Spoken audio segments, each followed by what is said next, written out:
झारखंड के बाद अब बंगाल में भी जयराम की दहाड़। बंगाल में हिट हुए टाइगर जयराम। टाइगर के गूंज से उठा बंगाल। जंगल महल की गलियों से एक आवाज आया है, उठो नौजवानों, फिर से इंकलाब आया। कोई आज बीजेपी में है, कल को तृणमूल में चला जाएगा। समाज आपका चिरंजीवी है, आप समाज के साथ रहिए।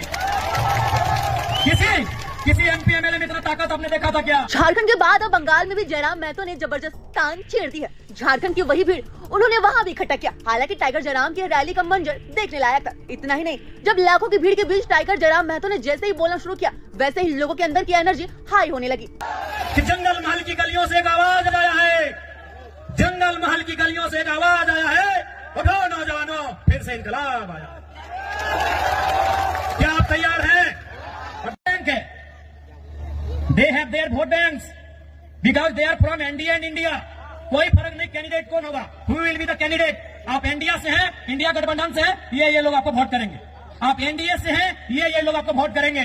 I am independent new Qamar party. हमारे झारखंड में भी क्या सेफ है?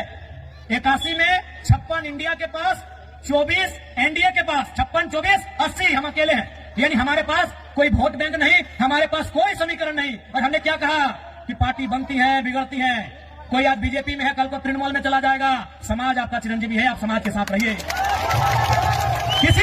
किसी एमपी एमएलए में इतना ताकत आपने देखा था क्या? हमने स्पष्ट कहा कि आप हमारे राजनीतिक कार्यक्रम में आते हैं, अच्छी बात है। आप मेरी पार्टी के मीटिंग में आते, अच्छी बात है। लेकिन आप समाज की मीटिंग में पहले जाइए। हमने एकमात्र भी एमएलए जिसने कहा था, जबकि आप भी जानते हैं 2029 में पता नहीं हमारा क्या होगा, क्योंकि हम नया विधायक है, हमारे पास कोई समीकरण नहीं है। तो इसलिए एक बात तय कीजिए कि आपको आजाद रहना है या गुलाम रहना है। तो भैया अगर आजाद रहना है तो आपको उस कौवे की तरह अपनी संस्कृति, अपनी परंपरा, अपनी आइडेंटिटी, अपनी पहचान, उसके साथ आपको जीना होगा। तो क्या ये नौजवान पीढ़ी जो हमारा आने वाला भविष्य है, क्या वो आज के इस कार्यक्रम के माध्यम से ये प्रतिज्ञा लेंगे कि आप अपनी परंपरा, अपनी संस्कृति, अपनी मातृभाषा को बचाएंगे? जो संघर्ष को चुनते हैं वही सफलता के करीब जाते हैं। आज का समय संघर्षों का समय है मेरे भाइयों। जो भी पर्व हम लोग मनाते हैं उसका एक संदेश होता है।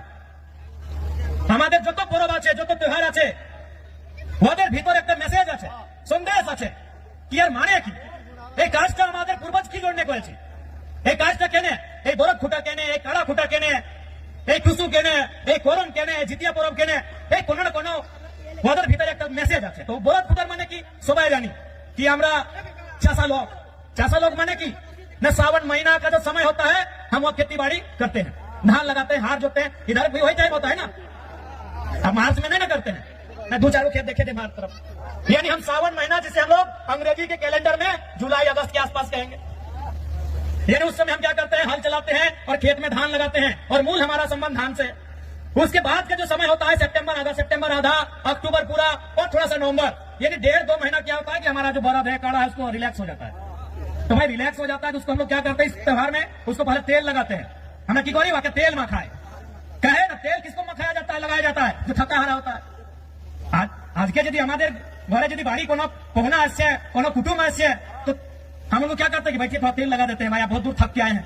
तो तेल किसको लगाया जाता है, जो थका होता है। तो हमारा जो बरद है, काढ़ा है, ये सावन महीना में इसको जोते जोते नारते नारते ये थोड़ा थका है। अब इसको तेल लगा के बोले भाई थोड़ा सा तुम अब तंदुरुस्त हो जाओ, तुम थोड़ा सा फिट फाट हो जाओ। कहे ना फिर अब आ रहा है कार्तिक और अगन का महीना कि धान काटना है और फिर तुमको कारा गाड़ी में लोड करके घर पहुंचाना है। अब धान काटने के बाद फिर बरद गाड़ी में लोड करके घर भी पहुंचाना है और माड़ा भी रहना है, धान खिजाना भी है। तो इसीलिए इसको तेल लगाते हैं कि तुम अब या तुमको फिर से तैयार हो जाओ। यही আমি এটাই না জিজ্ঞাসা করছি कि भाई কোনো না কোনো আমাদের त्योहार, আমাদের पर्व मैसेज আছে। तो मैसेज की ना हम आपको तेल लगा दिया फिर पाड़ो और खूंटा भी कहे कि उसको गुस्सा दिला रहे हैं कि भाई तुम और गुस्सा हो जाओ, तुम ही रागे, तुम ही रिझे। कहे ना इसी गुस्सा के साथ मेरा खेत से धान उठाना, हम लोग का खेत भाई सब ज्यादा खेत आसान नहीं है। कुड़मीर खेत से धान उठा के लाना आसान है की? तो वही उसको गुस्सा दिलाते हैं, सूप से मंदिर बजा के ऐसे मैंने उसको हलकार के कि भाई हाँ तुम गुस्सा करो, तुम गुस्सा करो, हम चाहते हैं तुम गुस्सा करो, और उस गुस्सा के बदले जब हम धान खेत में तुमको नारेंगे फिर उठा के उसको बाहर लेके आना। तो यह है हमारे बरद खुटा करने का हम पीछे हमारे पूर्वजों का मतलब कि पहले तेल लगा के तुमको तरोताजा करेंगे। क्या कि सावन महीना के बाद तुम कुछ काम नहीं किया है, तुम आराम से घर में बैठा है और सावन महीना को हरा हरा घास मिलता है, और जितना बढ़िया बढ़िया खाना खाने पर थोड़ा आदमी आलसी हो जाता है, इन लोग भी आलसी हो गया थोड़ा।